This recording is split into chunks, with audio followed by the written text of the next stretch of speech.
I'm happy to see you smiling today. And I mean, we come out here, it's a beautiful day. Is that almost symbolic? Do you feel good that the day at least started off looking good?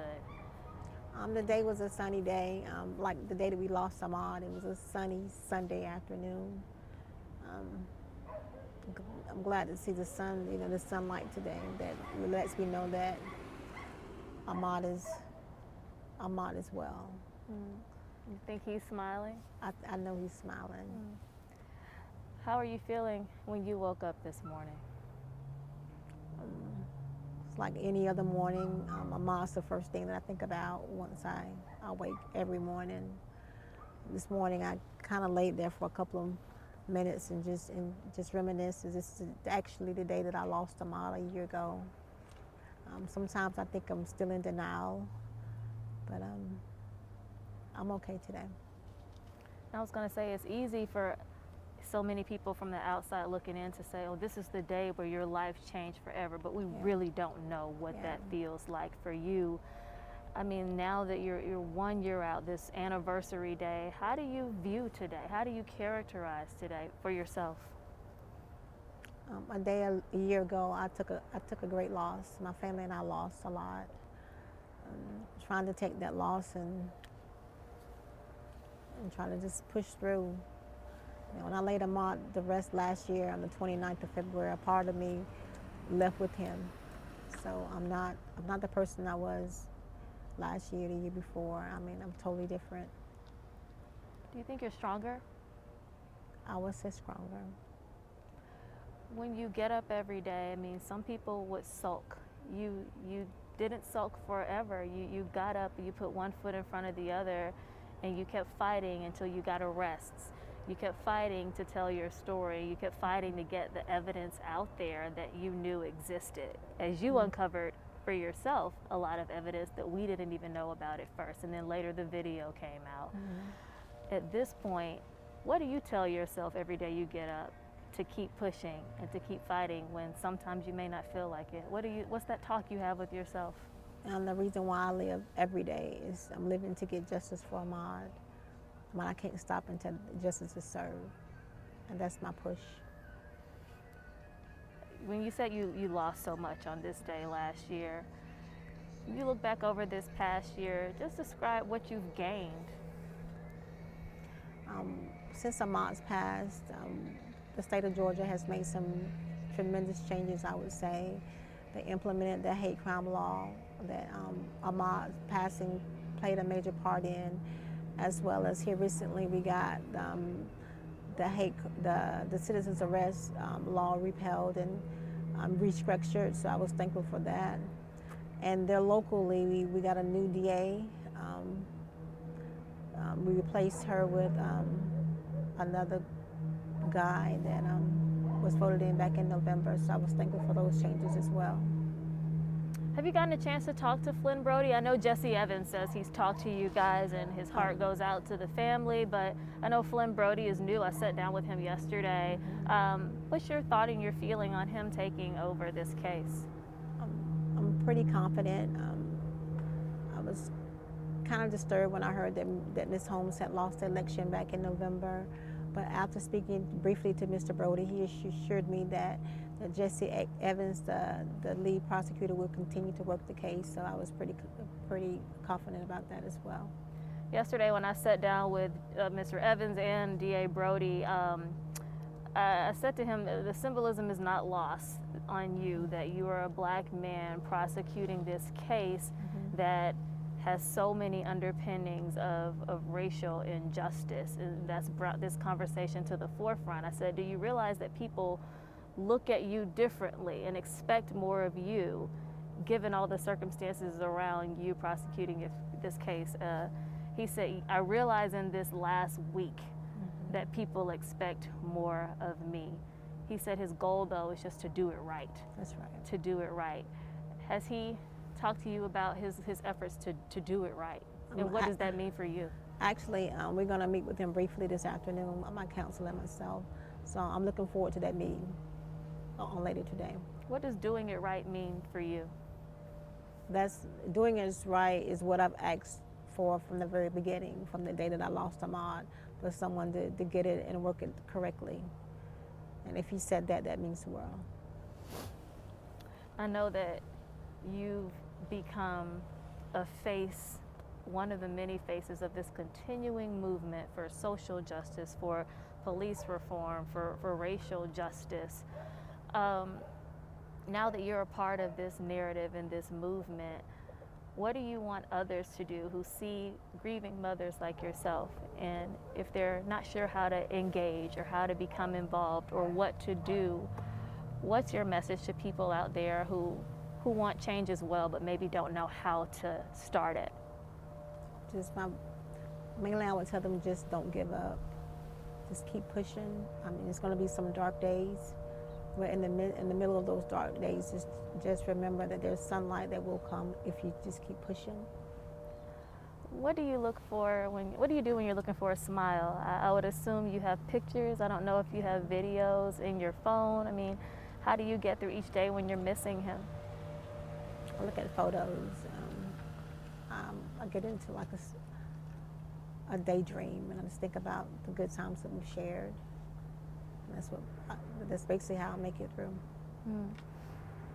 I know that sometimes when people experience just unthinkable loss, they just say this feels like a bad dream, like a nightmare.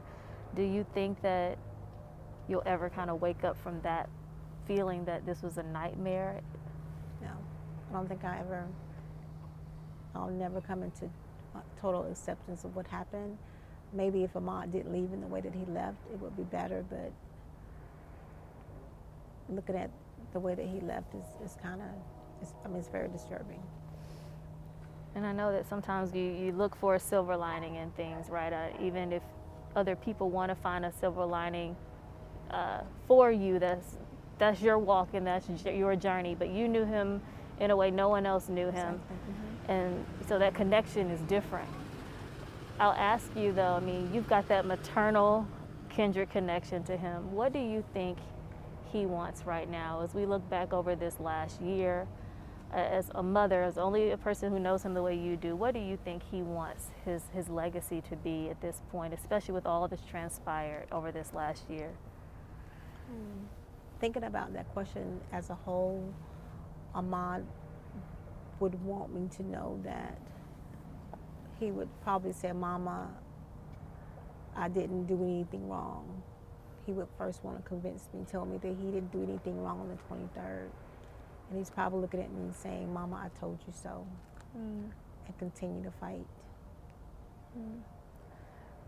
There's so much that we don't know about your son, but what's something that you want people to know that you don't think has been discussed as much? What side of him, or what information that is not out there or not highlighted as much that you'd like to share? Amaud Arbury wasn't just a jogger. Amaud was a son, he was a brother, he was a grandson, he was an uncle. Amaud was loved by many, and not just loved by many, Amaud loved us all. And my family and I took a great loss. What kind of support have you gained? Got lots of support from my immediate family, the community. I mean, the support has been overwhelming, and I really appreciate that. Did you ever think that people would know your name in other countries? No, I never imagined it. Never. I guess when we look at today, you all told me last week that, hey, we're going to Waynesboro, we're going to have a vigil. What made you want to honor him in this way? What made you want to put this together for this evening? Because he deserves it. I mean, back when I laid my baby to rest on the 23rd of February, some thought that he was a criminal. Some thought that he deserved what he got. And when it all unfolded, Amaud hadn't done anything wrong.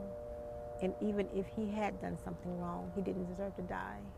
And he just deserved to be honored as a son, as a brother, as a grandson.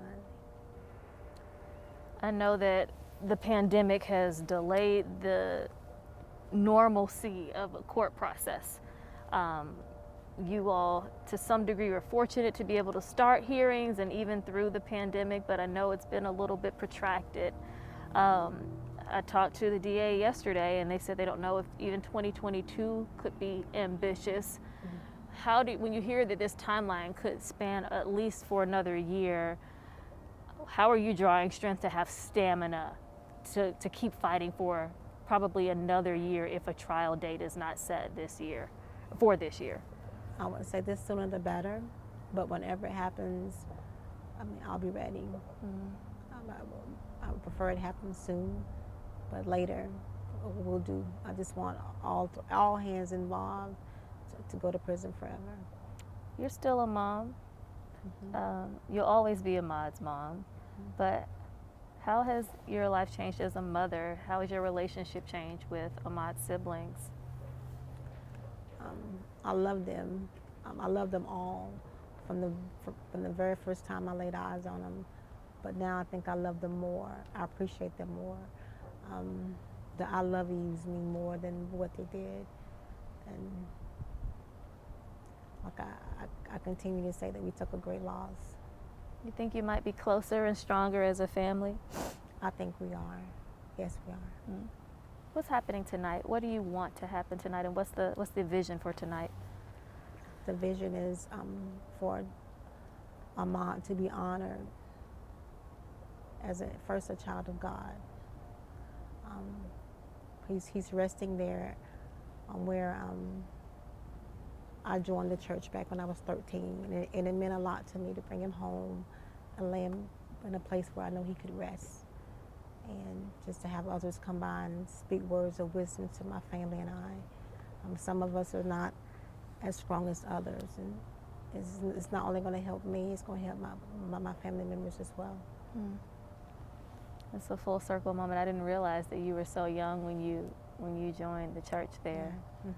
Does that bring you some solace knowing that he is in this spiritual realm where you got your spiritual beginning? Yes. When I went out to pick the spot for him to rest, I got some comfort from that point, that he's lying beside my first cousin, and my grandmother is lying behind him. So that gives me a little comfort knowing that he's surrounded by people that love me first.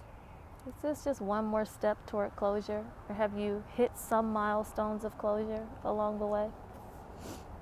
I wouldn't say so. I'm still in denial. I can't believe that Amaud's gone. I just can't believe it. This is not the way it's supposed to. This is not the way that I imagined being 49. You know, I never imagined that. It's a process. Yes. Yeah.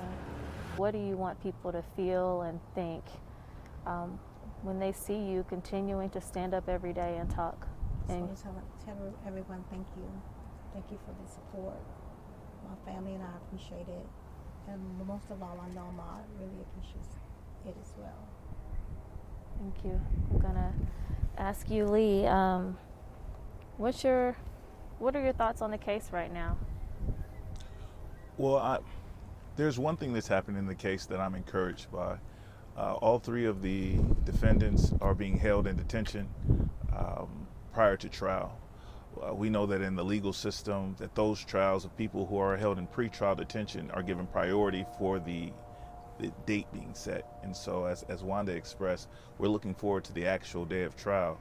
And we know that when the courts are able to go back to work fully, to be fully operational, that trial will be a priority, as opposed to other cases where the defendants are out free, and that those men are behind bars, and the court has determined they will remain behind bars until the date of trial. How do you keep going? I mean, in your line of work, there are really no days off. And so how do you keep pushing this forward and digging for more information in the name of justice? I'm encouraged by Amaud. Today I've been reflecting a lot on when the video was released, and that video was really hard to watch. But there was a bit of comfort of knowing that Amaud fought back, that he defended himself. And if he was brave enough to fight back, then I'm brave enough to move forward and fight on his behalf. And I know that I talked to a number of the attorneys yesterday. I talked to Travis McMichael's attorney at length as long as I could before I had to go, and they talk about the fight that they are preparing. And of course, you're familiar through the motions that they filed already that it's not pretty what their defense is when it comes to mental health, and that's their defense. How do you prepare yourself to fight some things that are not going to be pretty and still protect this family from it? Well, they're using the old adages of racism and bigotry as a defense. Those defenses are historically successful in the South. I think some unique things has happened in this case with an outside prosecutor being brought in. We're obviously concerned about the jury pool and having a pool that's reflective of the community. But I think that this is an opportunity for racism to be addressed in our court system in a way that maybe it hasn't been in South Georgia. And so when we talk about doing the case the right way, it's telling the truth. It's speaking about the systemic racism, not only that caused these men to single out and target Amaud Arbury, but allowed the state to participate, to ratify their behavior, to deputize these men, and to cover it up after the fact. I'm looking forward to the true narrative going forward, and I think Jesse Evans and the prosecutor team has done a great job of sticking to the facts and addressing head-on the race issue. And Jesse said yesterday that the case will not rise or fall on the issue of race, that he thinks it's a clear-cut murder and use of force case without the video and without any of the realities of racial motivation. That's his argument there. Of course, we know the defense attorneys have already said that race was not a factor. They'll have said that you really believe that this case is rooted in racially bigoted motivating factors. Yeah. You're confident in that? Well, the fortunate thing about our legal system is that motive is not an element that anyone needs to prove. And so you only need to stick to the facts. The fact is these men targeted Amaud Arbury for entering a home that several people entered. The only reason that they have expressed for targeting Amaud, what set him apart from other people was that he entered that home and he was one of the few black persons who entered that home. The defendants have already began turning on each other and acknowledging the racial element present. And these are men who have a deep rooted history in racism. That's not something that needs to be proven in court. It'll be evident. What needs to be proven is the elements of the crime. And so we're grateful that Jesse Evans and his team is focusing on the elements of the crime. But you cannot avoid the facts of the circumstance that has played itself out in the pre-trial and the documentation now, and I believe will take center stage at the time of trial. Where does the DOJ's hate crime investigation stand? They have kept the family informed. There has been some transitions with the change of administration in Washington, and so the U.S. Attorney has also been switched out for the region. And while they have cautioned us not to get into the facts of their investigation, they have reassured us that the case is moving forward and that they plan to pursue charges against everyone involved. We have been up until this point researching a parallel constitutional claim against all the parties involved that is using the same standard that's being used by the DOJ, and we went forward and filed that lawsuit today on behalf of the Amaud Arbury estate. Talk about what you filed today. Explain to us what that is and what the goal is. Okay.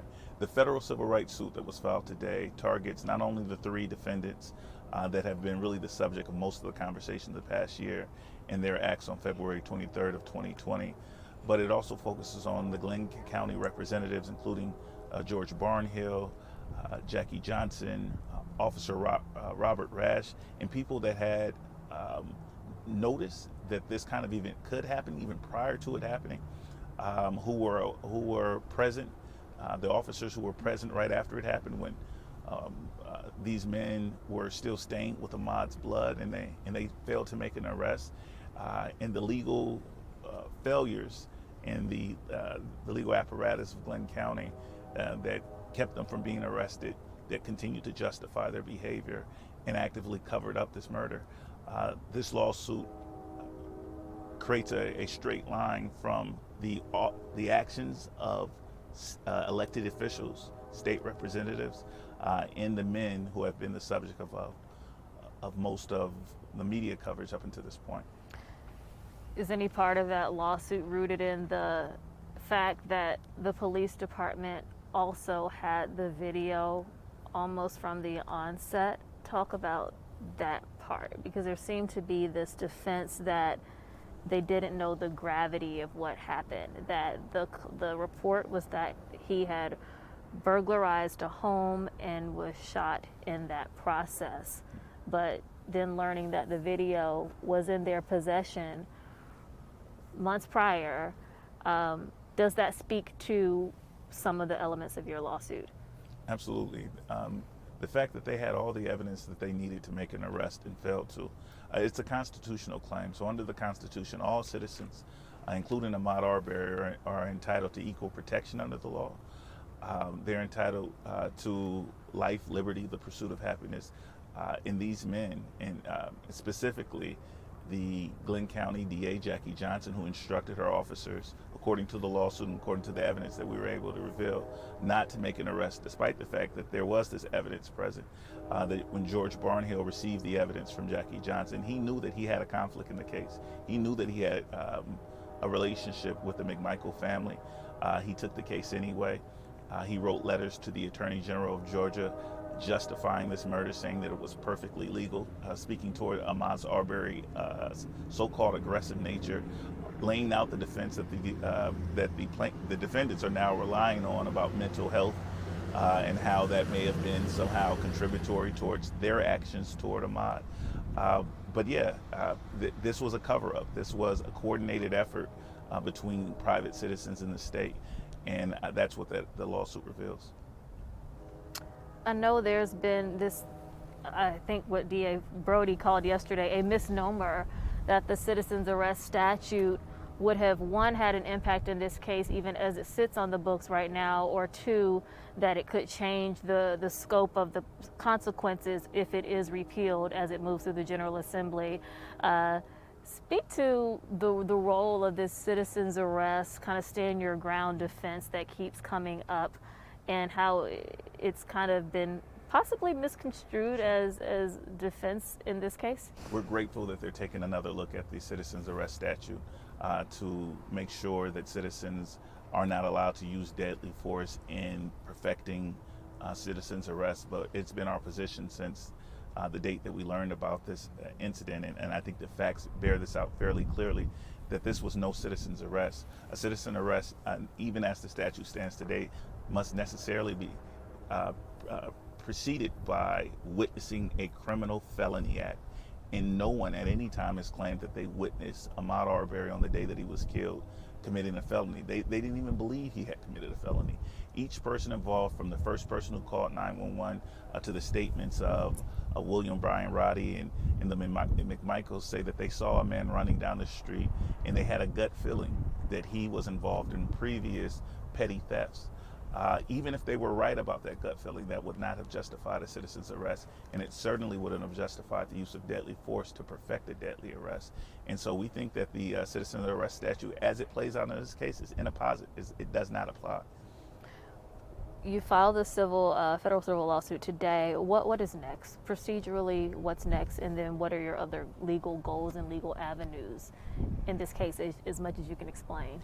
Our first goal is to ensure that all the defendants are served in the case, that we identify, in a lawsuit, we identify, of course, George Barnhill, who I mentioned, Jackie Johnson, Officer Robert Rash, and the McMichaels and Mr. Bryant.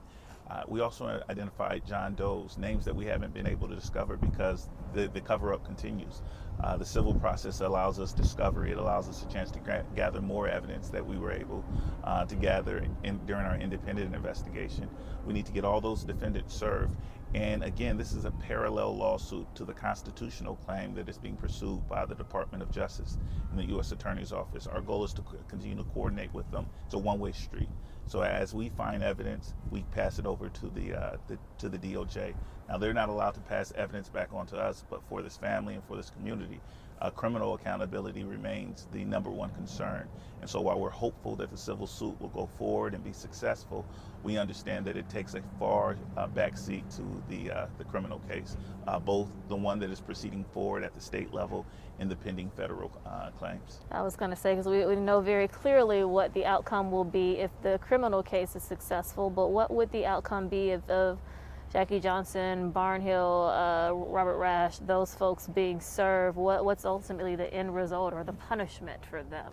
Sure. So there's two remedies available at in the federal civil lawsuit that we pursue. The primary means for compensating the family is fiduciary relief.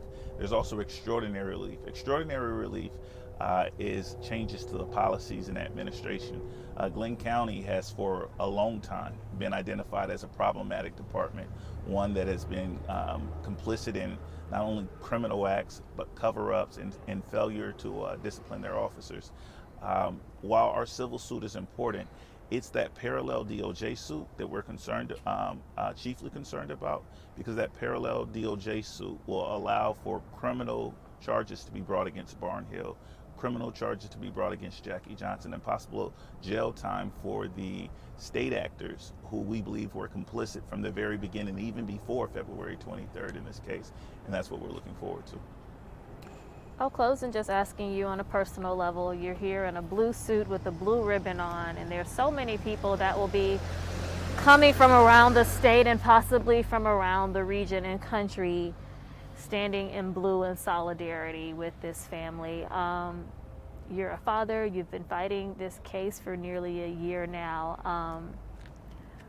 How does this speak to you on a personal level to be at this point and standing alongside so many people that are relying on you to bring justice for them?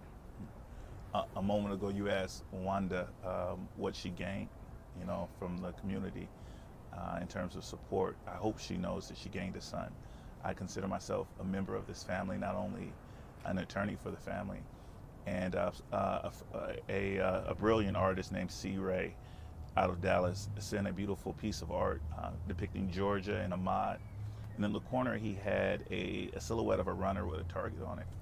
And my 8-year-old daughter asked me, Dad, why does that man have a target on his back? And I had to explain that to her. And I could see sort of a dimness go into her eyes, a fear that overtook her. And I want her to know that she's protected. I want the community to know that they're protected. That when people target us because of our race, when they dehumanize Black people in South Georgia or anywhere in this country, that somebody will stand up for them, that the community will stand up together and demand justice. And so I take this very personally.